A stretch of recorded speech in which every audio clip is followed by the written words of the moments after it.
մեզ հետ համաձայնեցրած չի եղել։ Խոսքը մեկ ամբողջ օր քննարկման թիվ 1 թեման դարձած ջրամատակարարման գրաֆիկի մասին է, որը Veolia ջուրը հրապարակել էր իր կայքում եւ ըստ որի Երևանի ու մարզերի մի շարք հասցեներում մայիսից սեպտեմբեր գիշերը 12-ից մինչեւ առավոտ 7-ը ջուր չէր լինելու։ Ջրային կոմիտեի նախագահն է պարզաբանում, հորդորում քաղաքացիներին 2 շաբաթ սպասել եւ կհրապարակեն նոր լավարկված գրաֆիկ։ Կլինեն հատվածներ, որոնք կունենան, կլինեն հատվածներ, որտեղ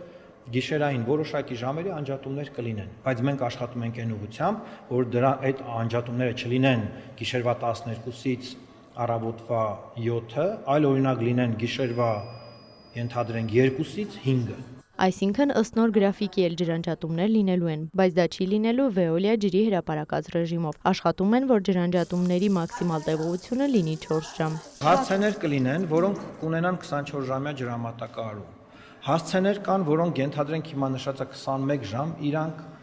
կհասցնենք 23-ի կամ 24-ի։ Նոյեմբերին հրապարակված ջրամատակարարման գրաֆիկի համեմատ այս նոր գրաֆիկում փոփոխություն եղել է 3 հասցեում, պարզաբանում է Ղալամքարյանը։ Նկատում այն ժամանակ, սակայն, այդպիսի աղմուկ չէր եղել։ Մենք հիմա բոլորս հասկանում ենք, նախընտրական շրջանում ենք,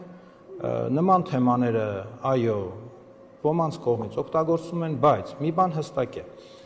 Veolia-ն ունեցել է պարտավորություն համաձայն կարգի հրապարակելու ժամանակացույցը, որը հրապարակել է։ Այսօր Veolia ջուրը հրաժարվեց լուրերի հարցերին պատասխանել։ Ավելի վաղ իր պաշտոնական էջերում պարզաբանում էին տարածել, ըստ որի այդ փոփոխությունները պայմանավորված են եղանակային պայմանների փոփոխություններով, ջրամատակարարման համակարգի տեխնիկական հնարավորություններով, ջրաղբյուրների ջրատվության շուրջ 24% նվազումով եւ կառուցապատումների արդյունքում նոր ջրասպառողների թվի կտրուկ աճով։ Ջրամատակարարման ժամանակացույցի փոփոխությունը նպատակ ունի նաև կանխել գիշերային ժամերին ջրի կորուստները, ինչը նպաստում է ցերեկային ժամերին սպառողներին կանոնավոր ջրամատակարարմամբ ապահովելուն։ Կառավարության միջամտության արդյունքում ջրամատակարարման ժամանակացույցի փոփոխություն չի լինի։ Այս պարզաբանումից ավելի ուշ ոլորտի պատասխանատու նախարարն է տեղեկացնում։ Պետք է նշեմ, որ այն խնդրահարույց է գնահատվել ոչ միայն ձեզնից շատերի, այլև կառավարության կողմից, եւ օպերատիվ ձևով հրավիրվել է խորհրդակցություն բոլոր շահագրգիռ կառույցների մասնակցությամբ, տեղի ունեցել քննարկում եւ որոշում է կայացվել, կասեցնել ժամանակացույցի գործողությունը։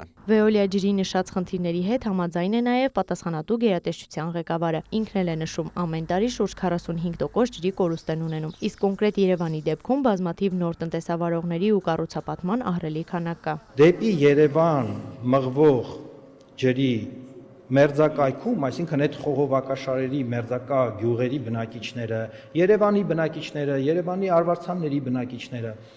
սկսում են ոռոգում իրականացնել խմելու ջրով։ Դրա համար խմելու ջուրը չի բավարարում։ Բնականաբար շոկ եղանակ է, մարդիկ ավելի շատ են սկսում ջուր օգտագործել, այդ պատճառով ջուրը չի բավարարում։ Դա մի երևույթ է, որը նաև սրվել է կլիմայական փոփոխությունների հետևանքով։ Վստահեցնում է, որպեսզի խնդիրը լուծվի ու քաղաքացիները ջուր ունենան ցանկացած ժամի, տարբեր ուղղությամբ աշխատանքներ տարվում են։ Առաջինը փորձում ենք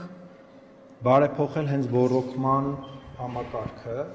ոռոգման ենթակառուցվածքները նաև թարմացնել, որպեսզի ոռոգման ջուրը բավարարի եւ կարիք չլինի խմելու ջուր օգտագործել։ Սա մեկ։ Երկրորդը փորձում ենք նոր ջրաղբյուրներ հայտնաբերել եւ նոր ջրաղբյուրներից ջուր տեղափոխել Երևան։ 2024-25-ին էլ կայացրած որոշմամբ գումարը, որը Veolia-ն վճարում է կառավարությանը, վերադարձվում է ընկերությանը, պայմանով, որ այդ գումարը ծախսվի ենթակառուցվածքների արդիականացման վրա։ Ի հավելումն այդ գումարների կառավարությունը իր կողմից նաև լրացուցիչ գումարներ, մոտավորապես նույն չափի գումարներ ուղղում են նորից ենթակառուցվածքների։ Այս պահին հենց ջրային կոմիտեի իրականացմամբ մենք ունենք 13 ենթածրագիր Հայաստանում, որից 3 մարզերում, 10-ը Երևանում։ Եվ Veolia-ի իրականացմամբ ունենք ծրագրեր էլի մարզերում եւ Երևանում։ Արդյունքում ըստ կոմիտեի հաշվարկների 2 տարում ունենալու ենք 300 լիտր վարկյան խնայված ջուր։ Որպեսզի պատկերացնեք, մոտավորապես 70 լիտր վարկյանը դա 1 ժամ ջրամատակարարում է ամբողջ Երևանի համար։ Ջրային կոմիտեի հորդորն է նաև փոխել ջրի հանդեպ վերաբերմունքը։ Ջրի կորուստը քիչ չէ նաև ջրագողության եւ անխնամ վերաբերմունքի հետևանքով։ Կոտրում են ցայտաղբյուրների ծորակները, խմելու ջրերով ոռոգում են այգիները։ Էմմա Վարդանյան, Արամ Հարությունյան, լուրեր։